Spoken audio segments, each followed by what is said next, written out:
Hello students, how are you? You might be staying healthy, staying safe and keeping yourself happy. आज का जो topic है हमारा Henry's law पर है। तो ये टॉपिक स्टार्ट करने से पहले हमें देखेंगे कि कौन कौन से सॉल्यूशंस आप सॉल्यूशन चैप्टर में पढ़ने वाले हैं। ध्यान ये रखना है कि जितने भी सॉल्यूशंस आप इस चैप्टर में पढ़ने वाले हैं सभी में जो सॉल्वेंट है वो वोलाटाइल लिक्विड होगा। मैं एक बार और रिपीट करता हूं कि इस सॉल्यूशन में जितने भी सॉल्यूशंस आप पढ़ने वाले हैं सभी का सॉल्वेंट वोलाटाइल लिक्विड होगा, लेकिन सॉल्यूट का नेचर चेंज होगा। कहीं पर सॉल्यूट गैस होगा, कहीं पर सॉल्यूट वोलाटाइल लिक्विड होगा, कहीं पर सॉल्यूट नॉन वोलाटाइल सॉलिड होगा, नॉन वोलाटाइल होगा, नॉन इलेक्ट्रोलाइटिक होगा और सॉलिड हो जाएगा, और कहीं पर सॉल्यूट नॉन वोलाटाइल होगा, इलेक्ट्रोलाइटिक हो जाएगा। मतलब सॉल्यूट का नेचर चेंज होगा। सॉल्यूट में भी गैस, में भी वोलाटाइल लिक्विड, में भी solid and non electrolytic, and में भी सॉलिड एंड इलेक्ट्रोलाइटिक, ओके। तो सॉल्यूट के फेज के हिसाब से on the basis of phase of solute and solvent, ध्यान रखिएगा जितने भी सॉल्यूशंस मैंने यहाँ लिखे हैं सभी सॉल्यूशंस में सॉल्वेंट वोलाटाइल है। Solvent is volatile liquid but the phase of solute is changing. पहले सॉल्यूशन में सॉल्यूट आपका गैस है, दूसरे में वोलाटाइल लिक्विड है, तीसरे में non volatile non electrolytic solid है। देखिए सॉलिड हो गया, पहले गैस फिर लिक्विड फिर सॉलिड। कैसा सॉलिड? Non electrolytic. चौथे में सॉलिड है लेकिन इलेक्ट्रोलाइटिक है। इलेक्ट्रोलाइटिक का मतलब जो पानी में या जो किसी भी लिक्विड में डिसोसिएट हो जाए, आयोनाइज हो जाए, आयंस में चेंज हो जाए। तो चार तरीके के सॉल्यूशंस आप इस चैप्टर में पढ़ने वाले हैं। पहला जो सॉल्यूशन है वो गैस लिक्विड सॉल्यूशन होगा। गैस लिक्विड सॉल्यूशन मतलब जिसमें सॉल्यूट आपका गैस है और जो सॉल्वेंट है वो वोलाटाइल लिक्विड है। तो जब भी आपका सॉल्यूट गैस हो और वोलाटाइल लिक्विड हो हमेशा आप हेनरीज लॉ अप्लाई करें। मतलब जब किसी भी वोलाटाइल लिक्विड में आप गैस को डिसॉल्व करते हैं, जैसे पानी में ऑक्सीजन डिसॉल्व कर रहे हैं, नाइट्रोजन डिसॉल्व कर रहे हो, CO2 डिसॉल्व कर रहे हो, ऐसे कॉन्सेप्ट के लिए, ऐसे क्वेश्चंस के लिए आप हमेशा हेनरीज लॉ डिसॉल्व करें, अप्लाई करें। मतलब यह है कि हमेशा जब भी आप देखेंगे कि गैस को लिक्विड में डिसॉल्व किया जा रहा है या गैस लिक्विड में डिसॉल्व हो रही, हेनरीज लॉ। जो दूसरा टाइप ऑफ सॉल्यूशन है वो दो वोलाटाइल लिक्विड्स का है। मतलब दो वोलाटाइल लिक्विड ले लिया और उन दोनों को मिक्सअप करके एक नया सॉल्यूशन बन रहा है। यहाँ पर जो आपका सॉल्यूट है और सॉल्वेंट दोनों ही वोलाटाइल है। जैसे फॉर एग्जांपल पानी भी वोलाटाइल है और अल्कोहल भी वोलाटाइल है। तो अगर अल्कोहल को पानी में डिसॉल्व करते हैं तो it will be a solution of two volatile liquids. तो जब दो वोलाटाइल लिक्विड्स का सॉल्यूशन हो तो वहां राउल्स लॉ अप्लाई करेंगे, ओके। तीसरा, अगर आप किसी भी वोलाटाइल लिक्विड में, आई रिपीट, अगर आप किसी भी वोलाटाइल लिक्विड में non volatile non electrolytic solid solute dissolve करते हो तो हमेशा ऐसे सॉल्यूशंस के कॉन्सेप्ट को क्लियर करने के लिए हम कोलिगेटिव प्रॉपर्टीज का यूज करते हैं। अच्छा, कोलिगेटिव प्रॉपर्टी क्या है वो आने वाले वीडियोस में मैं एक्सप्लेन करूंगा, अलग से एक वीडियो कोलिगेटिव प्रॉपर्टीज का बनाऊंगा, ओके। तो तीसरे वाले सॉल्यूशन में आपका जो सॉल्यूट है वो नॉन वोलाटाइल है, नॉन इलेक्ट्रोलाइटिक है, जो डिसोसिएट नहीं हो, वहां कोलिगेटिव प्रॉपर्टी। चौथा सॉल्यूशन जो फोर्थ सॉल्यूशन है उसके लिए जो सॉल्यूट आपका होना चाहिए नॉन वोलाटाइल होना चाहिए और इलेक्ट्रोलाइटिक होना चाहिए। इलेक्ट्रोलाइटिक मतलब जो पानी में डिसोसिएट हो जाए, must be solid. Non volatile electrolytic solid solute को जब आप वोलाटाइल लिक्विड में डिसॉल्व करते, वोलाटाइल सॉल्वेंट में डिसॉल्व करते हो तो ऐसे सॉल्यूशंस में आप कोलिगेटिव प्रॉपर्टीज के साथ want half factor that is I का यूज करें, ठीक है। तो चार तरीके के सॉल्यूशंस हैं आपके। पहला गैस लिक्विड सॉल्यूशन है, दूसरा solution of two volatile liquid है, तीसरा solution of non volatile non electrolytic solid solute का सॉल्यूशन है, चौथा non volatile electrolytic solid solute का सॉल्यूशन। पूरे चैप्टर में अब आप यही पढ़ने वाले हैं। अब इसके बाद में हम सॉल्युबिलिटी पर आते हैं। सॉल्युबिलिटी क्या है? देखिए हेनरीज लॉ ने गैसेस की सॉल्युबिलिटी के बारे में बात की है। तो सॉल्युबिलिटी है क्या और किन किन फैक्टर्स पे ये डिपेंड करती है, कभी कभी पूछ लेते हैं, तो इसको हम पहले ही देख लेते हैं। जो अगला टर्म है हमारा वो सॉल्युबिलिटी है।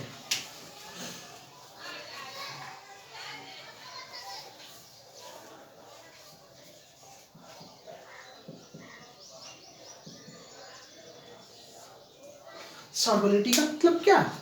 It is the maximum amount of solute, I repeat, it is the maximum amount of solute that can be dissolved in a specified amount of solvent. I repeat, it is the maximum amount of solute that can be dissolved in a specified amount of solvent at a particular temperature and pressure। किसी particular temperature और pressure पर जितना ज्यादा, जितना maximum, जितना salute आप dissolve कर सकते हैं किसी भी सॉल्वेंट में, उसको उस सल्यूट की सॉल्युबिलिटी कहते हैं। What is solubility? It is the maximum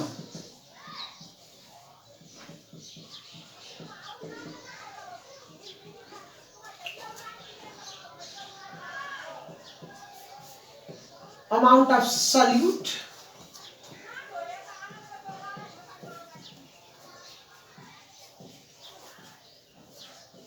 that can be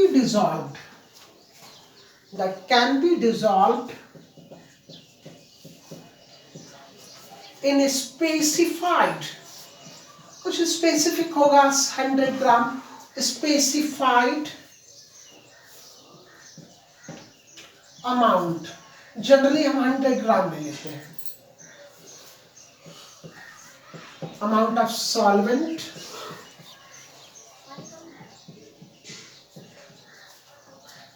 at a particular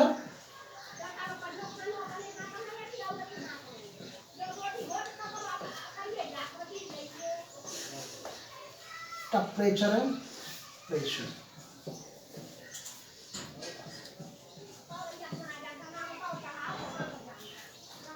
ठीक है। अब ये सॉल्युबिलिटी किन किन फैक्टर्स पे डिपेंड करती है?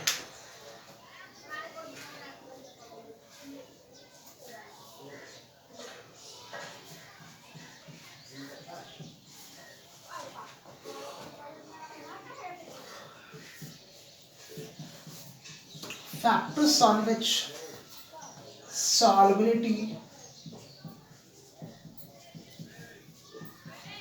depends।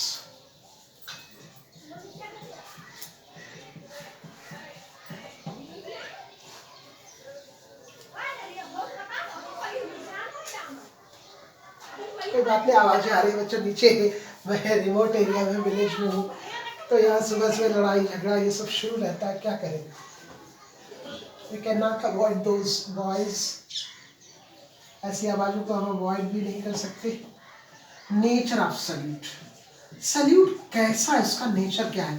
क्या वो गैस है, क्या वो लिक्विड है, क्या वो सॉलिड है, क्या वो नॉन वोलेटाइल है, क्या वो वोलेटाइल है, क्या वो इलेक्ट्रोलाइटिक है, नॉन इलेक्ट्रोलाइटिक है, इन सब फैक्टर्स पे भी डिपेंड करेगा nature of solute. Number second,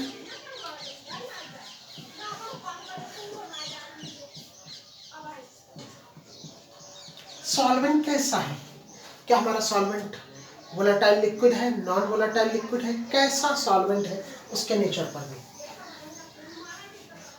तीसरा, टेम्परेचर। भाई टेम्परेचर क्या है, टेम्परेचर बढ़ाने पर सॉल्युबिलिटी पर क्या फर्क पड़ेगा? टेम्परेचर बढ़ाने पर सॉल्युबिलिटी बढ़ेगी, कम होगी, या कोई फर्क नहीं पड़ेगा? तो टेम्परेचर भी एक बड़ा फैक्टर है हमारे सॉल्युबिलिटी पर।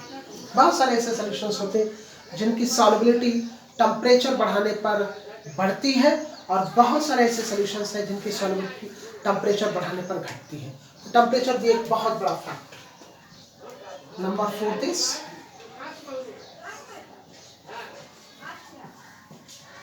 प्रेशर।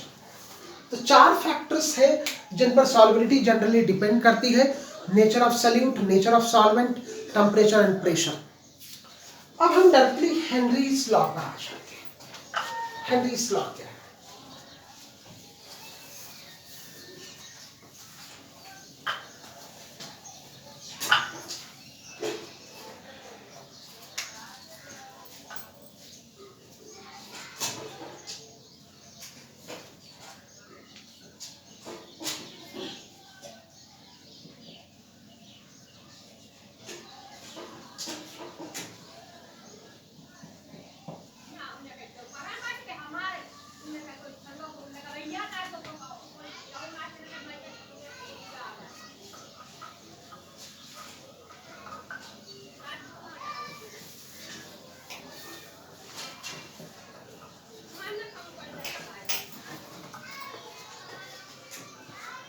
हेनरीज लॉ हम लोग गैस लिक्विड सॉल्यूशंस के लिए अप्लाई करते हैं। जहां पर भी हम गैसेस को वोलेटाइल लिक्विड में, किसी भी लिक्विड में डिसॉल्व करें, जहां पर भी हम गैसेस को किसी वोलेटाइल लिक्विड में डिसॉल्व करें, ऐसे सॉल्यूशंस के लिए हम हेनरीज लॉ अप्लाई करते हैं। ओके, अब हेनरीज लॉ है क्या, इसने एक्सप्लेन क्या किया है वो हम जरा देखते हैं। जो हेनरीज लॉ ने गैसेस की सॉल्युबिलिटी को एक्सप्लेन किया है प्रेशर के साथ में। फिर से एक बार, हेनरीज लॉ कहता क्या है, इसने एक्सप्लेन क्या किया, बताया क्या है। हेनरीज लॉ ने गैसेस की सॉल्युबिलिटी को प्रेशर के साथ में कैसे वेरी होती है, गैसेस की सॉल्युबिलिटी प्रेशर के साथ कैसे वेरी होती है, उस चीज को बताया। प्रेशर बढ़ाने पर सॉल्युबिलिटी बढ़ेगी या कम होगी, इस चीज को हेनरीज लॉ ने बताया। अच्छा, टेम्परेचर के साथ भी वेरिएशन बताया, वो भी देखेंगे। जनरली बच्चों सॉल्युबिलिटी यहाँ पर है क्या, सॉल्युबिलिटी को हम मोलैरिटी के से भी एक्सप्लेन करते हैं, मोलैलिटी से भी एक्सप्लेन करते हैं। यहाँ पर सॉल्युबिलिटी का मतलब ये है मोल फ्रैक्शन। ओके, तो हेनरीज लॉ ने बताया क्या है, देखिए स्टेटमेंट तो अलग है, लेकिन इन्होंने एक्सप्लेन क्या किया है। इन्होंने पार्शियल प्रेशर या प्रेशर और सॉल्युबिलिटी के बीच में रिलेशन एस्टैब्लिश किया कि प्रेशर बढ़ाने से गैसेस की लिक्विड्स में सॉल्युबिलिटी किस तरीके से वेरी होती है, डायरेक्टली वेरी होती है या फिर इन्वर्सली वेरी होती है, मतलब प्रेशर बढ़ाने पर सॉल्युबिलिटी बढ़ेगी या घटेगी, ये रिलेशन इन्होंने एक्सप्लेन किया है। This law has explained the variation of solubility of gases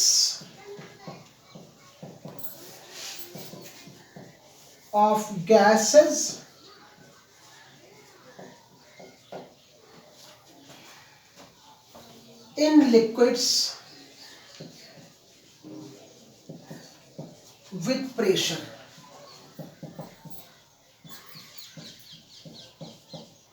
तो ये तो है कि इसने इस लॉ ने बताया क्या, इस लॉ ने बताया कि प्रेशर के साथ गैसेस की सॉल्युबिलिटी कैसे वेरी होती है, डायरेक्टली वेरी होती है या फिर इनवर्सली वेरी होती है। अब इसका स्टेटमेंट क्या बच्चों, एक चीज मैंने बताई है, चाहे हम सॉल्युबिलिटी लिखें यहां पर या फिर हम मोल फ्रैक्शन लिखें, बात एक ही है।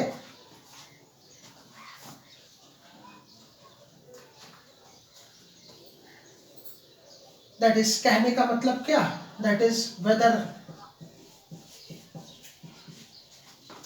The solubility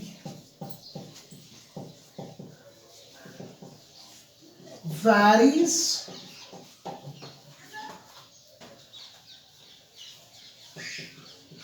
directly or inversely with pressure। ठीक है, ये टर्म एक्सप्लेन किया। अब इन्होंने स्टेटमेंट क्या है वो लिखेंगे। अगर कभी स्टेटमेंट बोला जाता है तो आप ये लिखेंगे जो मैं लिख पा रहा हूं, दिस लॉ या इट स्टेट्स दैट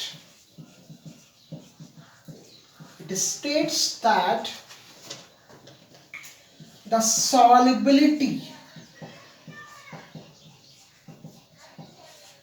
यहां पर ऐसे, the solubility of any gas in liquid, देखिए जैसा कि मैंने बताया सॉल्युबिलिटी को हम मोल फ्रैक्शन भी कहते हैं, the solubility of any gas in liquid or the mole fractions, कहीं पर आपको सॉल्युबिलिटी मिलेगा, कहीं पर मोल फ्रैक्शंस मिलेंगे, तो जैसा आपका टीचर पढ़ाए उसी हिसाब से आप उसको उसमें फिट कर दीजिए। और the mole fractions of any gas, that is what, x gas dissolved in liquid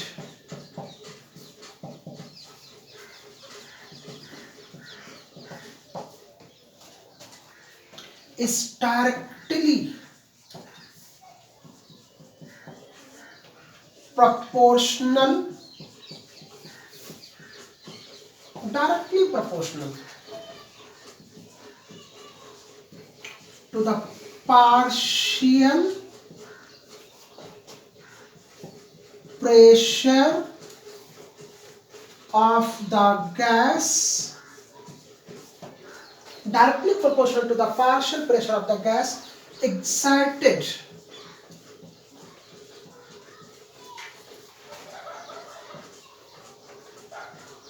on the liquid surface or solution. Okay, इसका रिलेशन क्या है वो एस्टैब्लिश करेंगे. If X gas is the solubility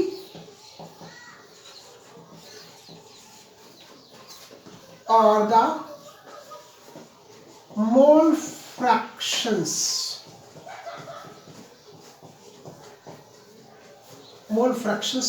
of any gas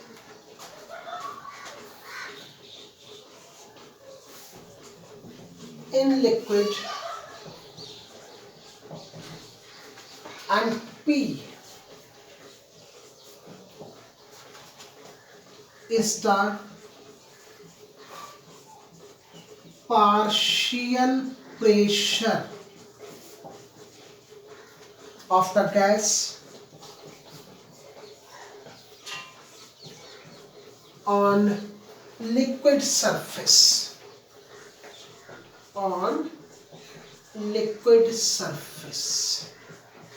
okay. अगर X gas is the solubility or the mole fraction of any gas in liquid और P partial pressure है on the liquid surface, therefore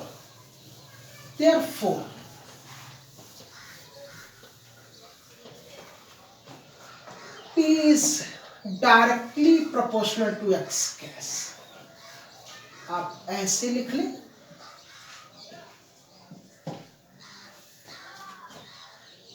Mole fraction of any gas dissolved in liquid or the solubility of any gas in liquid is directly proportional to the partial pressure of the gas exerted on the liquid or liquid surface of solutions. अब इस proportionality constant को हटाइए. P equals to KH into mole fraction of gas. ये है Henry's law constant का formula. इस फॉर्मूले से आप किसी भी गैस की सॉल्युबिलिटी या मोल फ्रैक्शन निकाल सकते हैं जो गैस में डिसॉल्व होते हैं अगर प्रेशर दिया हो. ओके, और व्हाट इज KH? KH है क्या और ये किन किन फैक्टर्स पे डिपेंड करता है? Okay, now what is KH?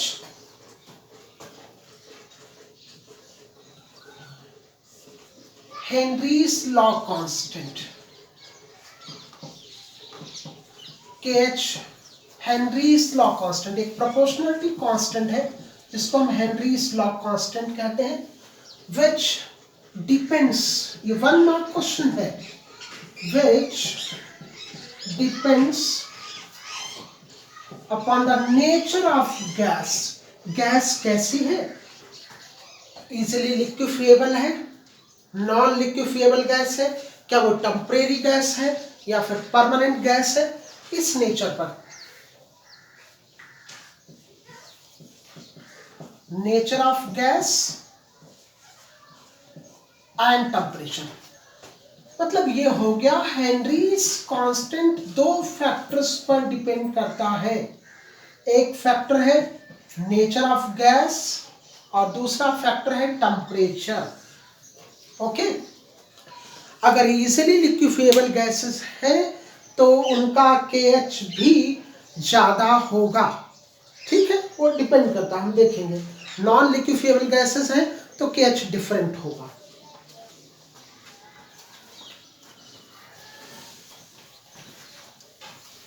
Okay, एक और चीज बहुत important, KH is unit of KH. Yes, units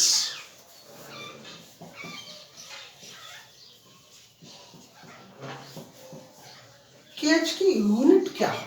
पहले तो आपने देखा कि KH जो है नेचर ऑफ गैस और टेम्परेचर पर डिपेंड करता है। कैसे डिपेंड करता है वो मैं एक्सप्लेन करूंगा। KH की यूनिट क्या है? अगर हम यहां देखें KH equals to P upon mole fraction of gas. अच्छा, मोल फ्रैक्शन ऑफ गैस क्या है? This is unitless quantity.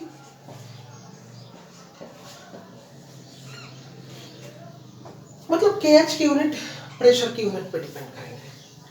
अगर प्रेशर बार में है तो KH भी बार में होगा, अगर प्रेशर ATM है तो KH भी ATM में होगा, अगर प्रेशर mmHg में है तो KH भी mmHg में होगा, और अगर प्रेशर टॉर में है, आई रिपीट, अगर प्रेशर टॉर में है तो KH भी टॉर में होगा, because 760 mmHg equals to 760 torr, that is 1 mmHg equals to 1 torr. Please, ठीक है, यहां लिख सकते हैं that is unit of KH depends upon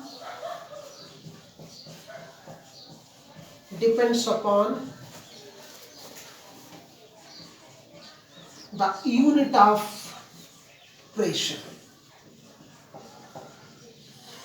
तो जब भी आप न्यूमेरिकल करेंगे तो प्रेशर की यूनिट देखेंगे, वही KH की यूनिट आप लिखेंगे। अगर प्रेशर बार में है तो KH भी बार में होगा, अगर प्रेशर ATM है तो अगर प्रेशर ATM है तो KH भी ATM में होगा, प्रेशर mmHg तो KH भी mmHg, अगर प्रेशर टॉर में है तो KH भी टॉर में होगा, और अगर प्रेशर पास्कल्स में है तो KH की यूनिट भी पास्कल होगी। इसीलिए लिखा unit of KH depends upon the unit of pressure. Okay, अब हम टेम्परेचर पर KH कैसे डिपेंड करता है वो हम देखते हैं।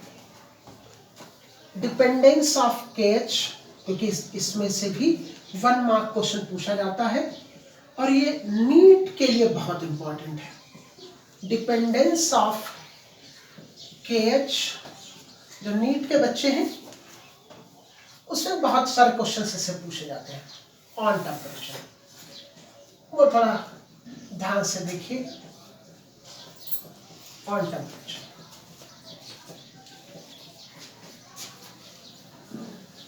बहुत सारे कॉन्सेप्ट हैं, बहुत सारे टर्म्स हैं जो मुझे यहाँ पर पढ़ाने हैं आपको।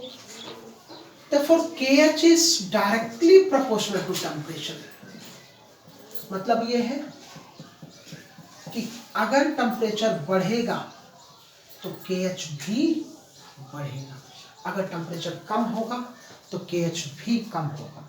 यहाँ पर 2 चीजें आपको समझने की जरूरत है। एक पर्टिकुलर टेम्परेचर पर दो या दो से ज्यादा गैसेस है तो सबका KH डिफरेंट होगा। नंबर फर्स्ट, KH फॉर, यहां हम लिखें द वैल्यू ऑफ KH तो ज्यादा समझ में आएगा। द वैल्यू ऑफ KH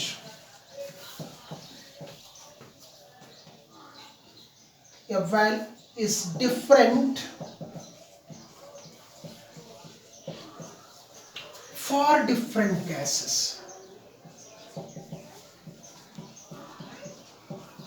अलग अलग गैसेस हैं तो उनका KH भी अलग अलग होगा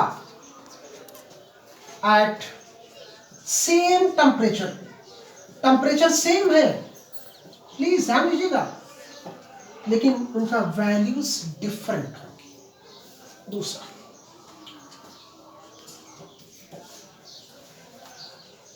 the value of KH for a particular gas, कोई एक पर्टिकुलर गैस है, N2 गैस है, O2 गैस है, for a particular gas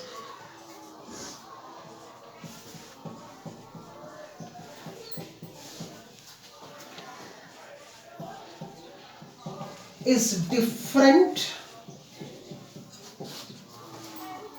at different temperatures।